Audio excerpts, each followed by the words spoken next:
Hi girls, so seeing as Facebook has banned me for 7 days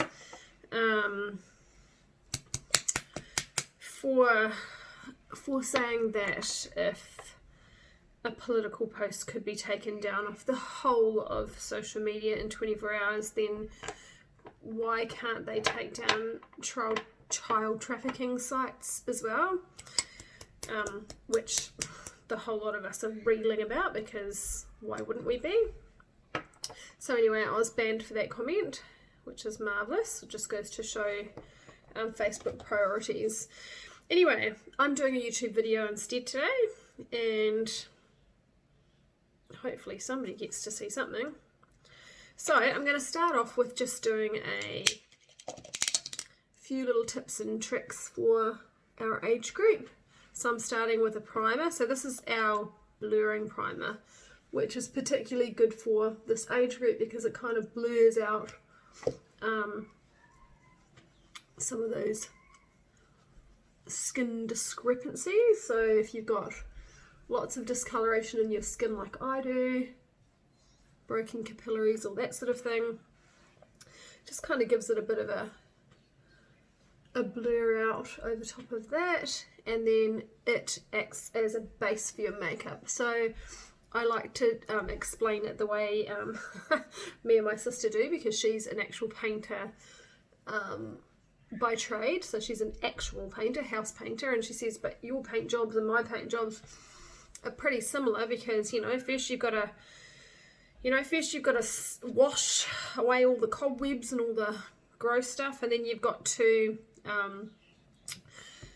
sand it back, and then you've got to bog in the little spots, and then you've got to put your fillers in, and then first coat, second coat, top coat, that sort of thing. So pretty similar.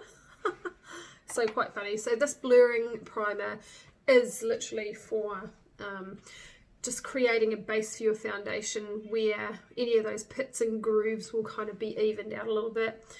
And it also helps your foundation to stay set, so that's another good reason to use a primer.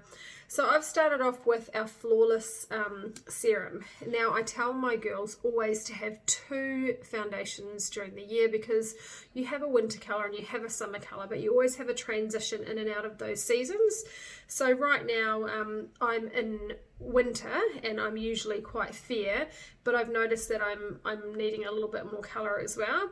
So I'm using the Fairest, which is cream, and the reason why I love the Flawless foundation is because 2 reasons. You literally need, it's between 1 and 3 drops of this product will do an entire face. So I'm going to start with the cream, which is the lightest colour, and like I said, I feel like it's maybe a little bit light for me at the moment, but I'm going to just correct that a little bit by putting a tiny little bit of a darker colour on.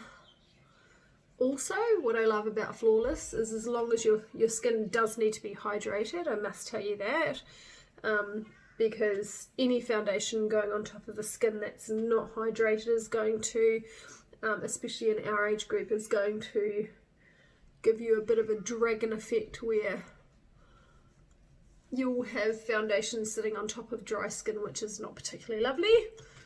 So I've just put that foundation all over. So that's my cream, that's my lightest foundation. So I'm just going to buff that all in. The good thing about this being a video rather than a live stream for you is that you can fast forward all of the boring bits. Okay, and then I'm just going to use a little dot of my darker colour, so you can see that is Camel. So this was cream and this one's called Camel, and this one's actually a really regular colour. It's a colour that a lot of skin, a lot of people, suits a lot of people's skins. So Camel's a really, really popular colour in this range. So I've just put a little tiny bit of Camel over top of that cream, just to warm it up a bit, and so that will just mix together nicely. That'll make a colour that's more realistic to my skin colour. Like I said, I feel like the cream's just a little bit light, and it also is slightly yellow on my skin, so, and I don't like having that yellowy looking skin, so having the camel over top just sort of evens out that colour, and again just buff it out.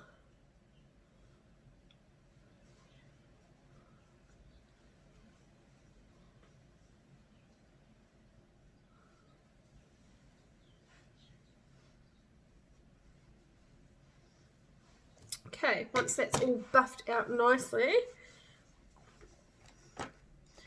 I usually like to wipe my foundation out of my eyebrows with a tissue, but I can't see any of my tissues here, so we're just going to go on with the job. So I'm going to use our yellow setting powder now.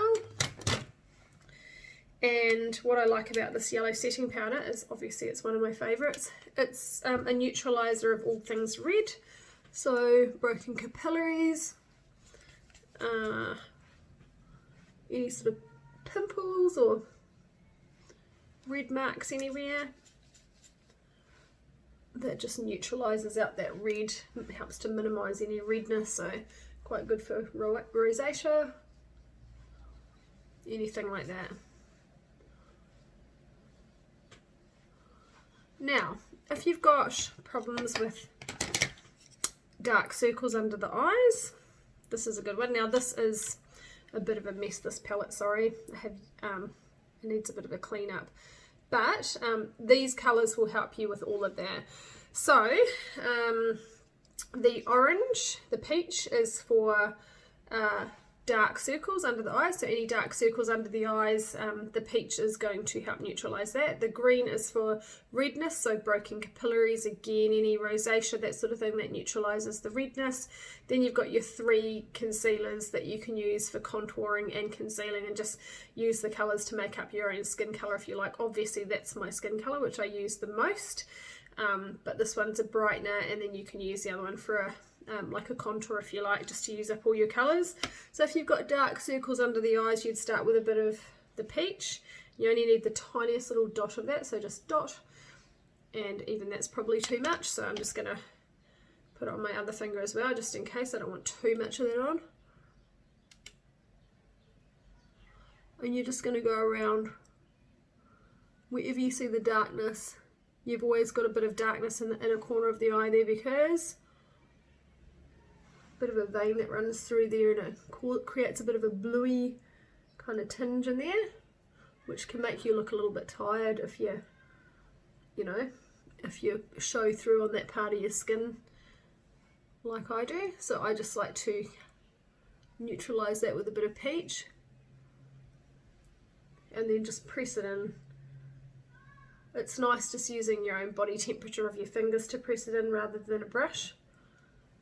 It just helps it to sort of set in a little bit better when you're using your body temperature. And then just use a little bit of your setting powder again. So that's your banana setting powder, and I just use like a bit of a blush blending brush, and I'll just put a bit of that powder on there, and then just set that concealer. Okay, and then to bring it back to your own colour, so that's my own colour.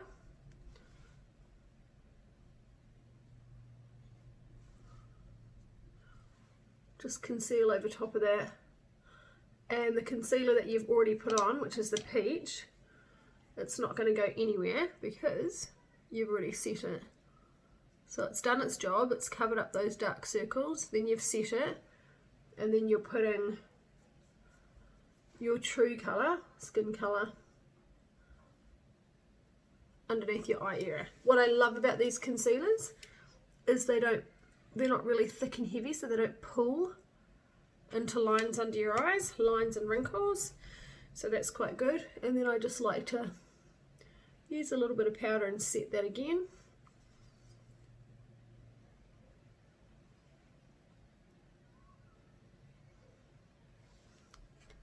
And then just, you could use your kabuki brush to go over top of any concealer you've done on your eyelid area. So that is your foundation base. Now, like I said, I usually like to have done my cleaning up of my brows with a tissue before I do any more makeup, but I haven't got any tissues with me today, so that's all I'm doing. Oh, knocked my mirror over. Alright, so today I'm going to use the nude palette, and I'm just going to use the beige in there to do my brows. So I'm just using straight beige.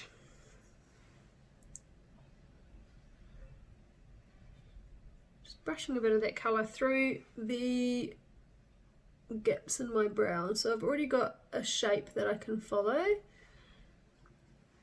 So I'm just going to focus on getting some colour through those gaps.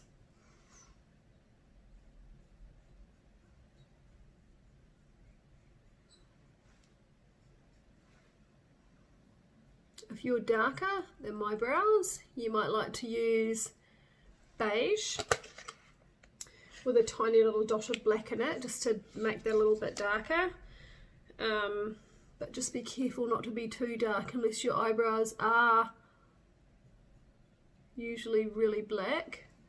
If you do them too dark, then you're going to look like something off the Muppet Show. So I'm just using my angle brush, you can see that there. I've got really bushy eyebrows as well, so you definitely don't want black on top of that. Okay, so now that I've done my brows, that means I've used my angle brush for my brows. I'm going to use that angle brush to put on a little bit of I'm going to use a powder.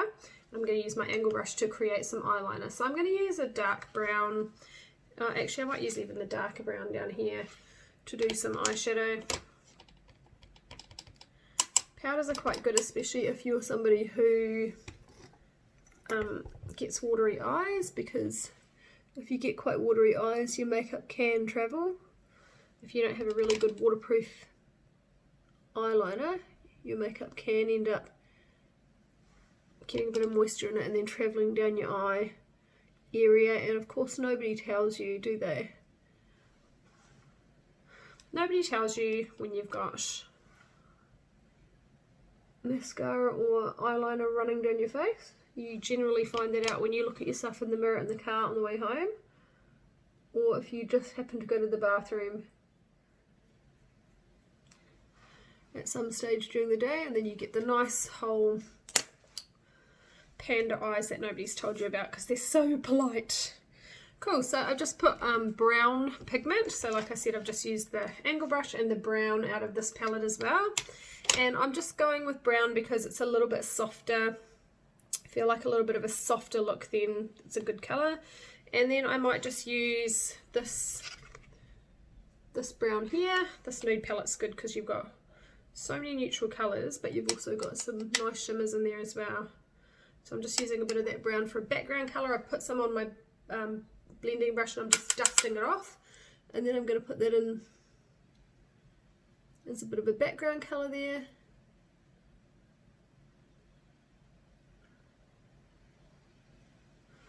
And that gives you sort of a nice soft background colour, but it's not too funky, not too crazy. So again, just using the brown. My mirror's fallen out of my poor abused blimmin' makeup palette.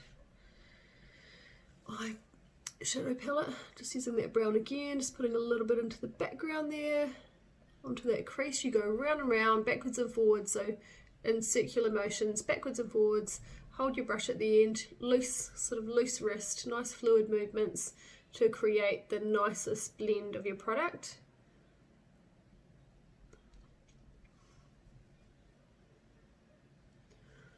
Just looking at, trying to see what I can see in different mirrors, but it's really hard. It's hard looking into your phone, but it's equally hard looking into a tiny mirror or a big mirror behind, so it's like, oh, don't know where to look. Okay, so you can choose a shimmer if you feel like it, if you feel like being a little bit more fancy. We've got, in this palette, we've got gold shimmers, we've got the grey, the gunmetal grey, we've got, now I'm not sure what that number 7's called, but I kind of like that actually. I might try that. Let me see. Actually, no, I'm going to go with number 2. I'm a chicken. I'm going to go with number 2. That's got a, looks like a little bit more pinky. And I'm just going to use my finger. You can use a brush.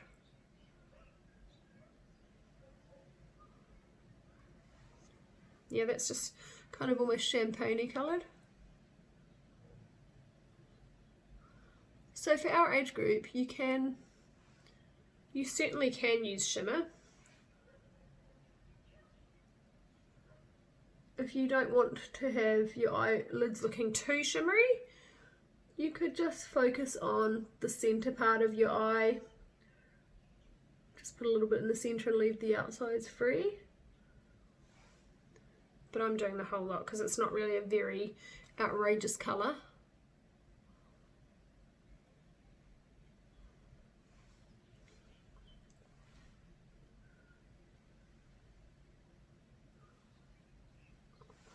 So that's a nice shimmer, I like that.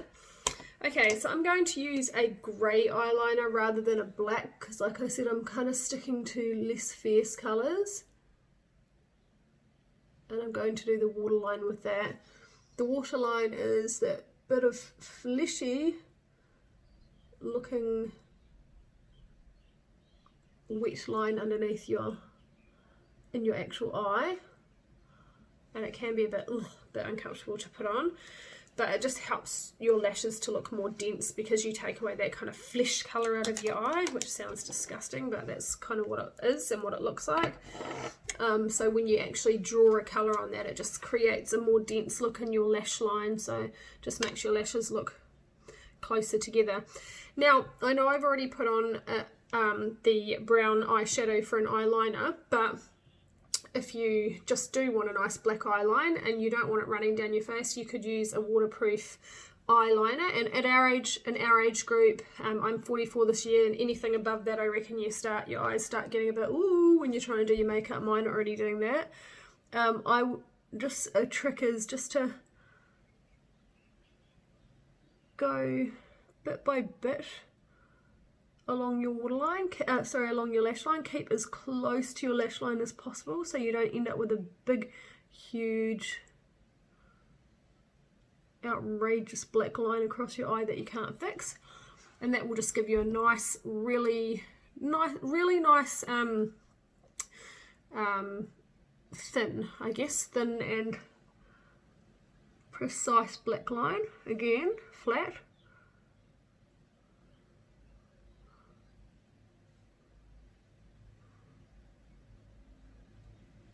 And if you go bit by bit along your eye line, it gives you a bit more control.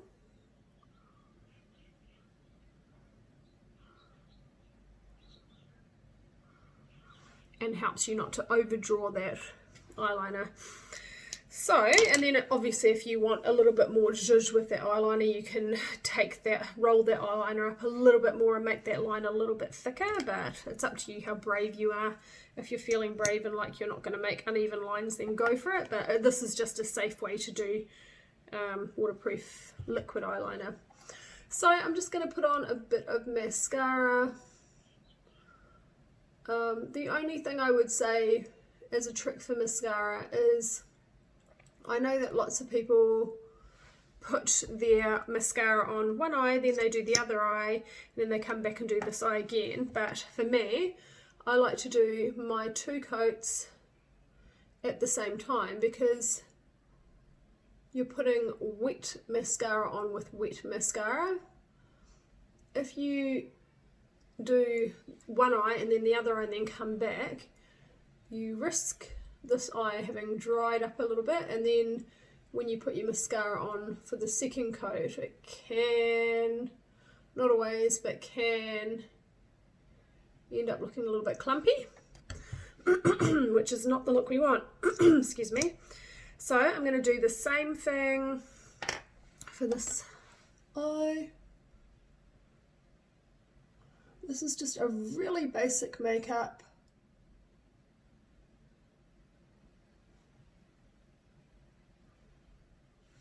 And a really quick makeup.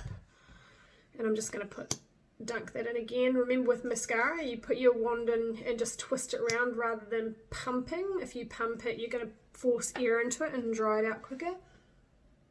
Although in saying that, you should really only have your mascara for 3 months at a time anyway, because they get quite germy.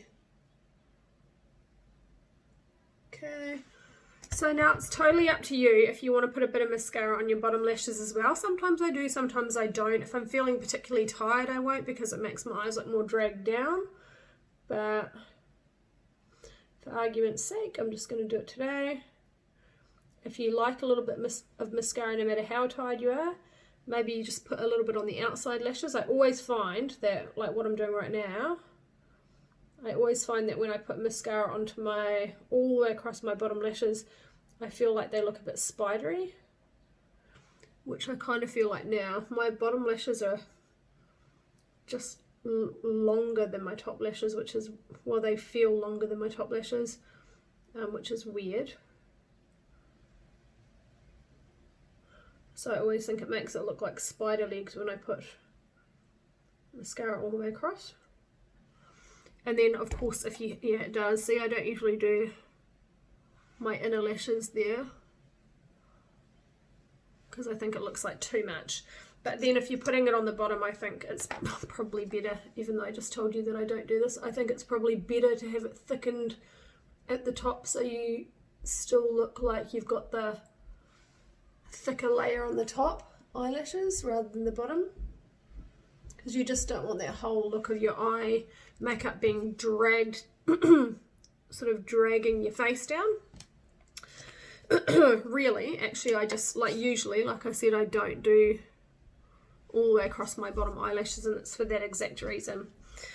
Okay, so I'm just going to put on a bit of blush, and I'm just using my little peony here. It's a pretty colour. And so I put a little bit on my blush brush, and then I just dust it off a bit because I don't want too much. Then just smile. Take that back up into your hairline. And I do that because you don't blush just on your balls of your cheeks. You blush all the way up your cheek. So just take it all the way back to your hairline there. And you can just, you know, kind of blend that out until you get it to how you like it. Always start with the least because it's easier to put more on than it is to take it off. But then if you do put a bit too much on, you can always just use your kabuki and just kind of brush it back a little bit. It's totally up to you. Okay, I do often do bronzer. I don't know if I really want to do any bronzer today, but what I do with bronzer is I just put a little bit on my forehead area. I'm actually not doing it, I'm just showing you. I put some on my forehead area, around my chin area, because those two places are a little bit higher, like higher forehead, stronger jawline, and it just kind of minimizes that a little bit. But today I only feel like wearing a little bit of blush. I think that looks, I don't know, just looks a little bit more relaxed than having quite a bit of contour going on. So I'm going to go do my hair. I've got to go up the road. Up to you whether you want to put on a lipstick or a lip gloss, but on it during the day I just usually like to keep my makeup looking